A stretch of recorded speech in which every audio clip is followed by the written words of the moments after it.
Franchement, avec Taylor, on s'est dit qu'on allait tout simplement faire comme si on allait combattre, rien changer, continuer notre préparation, continuer notre perte de poids. Et c'est ce qu'on a fait. Et au final, bah, voilà, ça a payé. Là, on est en bonne forme et on n'a pas trop stressé. Voilà, tout va bien, vraiment. Oui, j'ai le plus à perdre. Bien sûr que j'ai le plus à perdre. J'ai 2 victoires d'affilée à l'UFC, lui vient d'arriver. Euh, c'est clair que j'ai plus à perdre, mais on me piège pas. On me piège pas. Je suis là pour chasser, pas l'inverse. J'ai eu un changement de game plan. Après, pendant ma préparation, on avait j'avais un adversaire qui ressemble beaucoup à Yanis Guémoré. Donc c'est cool. Vraiment dans le même style où il envoie beaucoup de jambes et tout ça. Donc en vrai, je me suis toujours préparé pour ce combat, on dirait bien. Non, je me fie pas trop au poids parce que dans tous les cas, il n'arrivait pas à faire 61 kilos pour ce combat.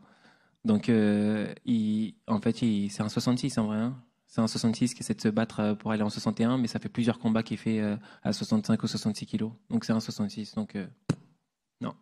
C'est pas la première fois, hein. C'est pas la première fois. Ça m'est arrivé pendant toute ma carrière. Ça m'était arrivé à l'époque au Cage Warrior.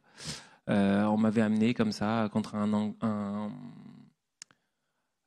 Suédois, je crois. Ouais, c'était un Suédois qui mettait que des KO. Moi, j'avais pas combattu depuis 2 ans. On s'est dit, bon, tiens, viens, on va le ramener, lui, pour que je prenne un KO. Et au final, je lui ai mis sa sauce. Donc, j'ai pas peur. Je suis prêt. Bah, en fait, le truc, c'est que j'aime bien quand les gens ne croient pas en moi ou doutent de moi. Ça me donne encore plus de force. Parce que moi, je sais ce que je vaux et c'est tout ce qui compte. S'il gagne ses combats, s'il avance, s'il est dans le top comme je le serais, ouais, pourquoi pas. Après, c'est pas un combat qui me tient à cœur. C'est du business. Moi, c'est différent. Maintenant, j'aime bien les étrangers. J'aime bien taper sur la tête de ceux qui vivent à l'extérieur du territoire. Mais, euh, mais non, ça me va aussi. Ça me va aussi. Tant que ça fait plaisir au public français, moi, ça me va. Franchement, encore aujourd'hui, je pense qu'il n'y a pas mieux que le Sanda pour commencer le MMA. Encore aujourd'hui, parce que tout simplement, j'ai fait mon premier combat de pancrace sans faire du MMA. Je faisais que du Sanda et je m'en suis super bien sorti. Non, je pense que c'est un sport vraiment fait pour débuter en gros les sports de combat. Donc ensuite, j'ai fait beaucoup de sports de combat. Attention, j'ai fait de la boxe anglaise, du JJB, de la lutte gréco-romaine. Enfin, j'ai vraiment fait beaucoup de choses, Muay Thai, afin d'être prêt pour le MMA, quoi. Faut tout faire. J'ai pris de la maturité, c'est-à-dire que je pense qu'il y a une recette pour gagner.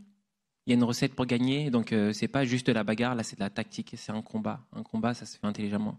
C'est comme une guerre, on va pas tout envoyer tous ces soldats d'un coup. Ça se trouve, ils vont se faire ratatiner, on va les envoyer différemment sur différents postes. Donc je pense que c'est aussi ça, faut être malin, faut être tactique pour combattre. Et on prend ça avec le temps, au fil des combats, et voilà. Et je pense que j'ai toujours été assez confort au micro, mais oui, c'est vrai qu'avec le temps, avec les victoires, et puis l'UFC enfin, je commence à m'habituer aussi à l'UFC et à tous les médias. Bien sûr, c'était tout nouveau pour moi la première fois, donc forcément, j'étais un peu déstabilisé. Mais je te dis aussi que la chose qui est très différente, c'est que la dernière fois que je suis venu ici dans cette pièce, je vous voyais que d'un œil, vous tous. Je vous voyais double et j'arrivais pas à vous trouver. Donc c'était assez compliqué comme j'avais mon problème avec ma maladie. Et là, je vous vois parfaitement, donc je suis pas stressé, je suis bien.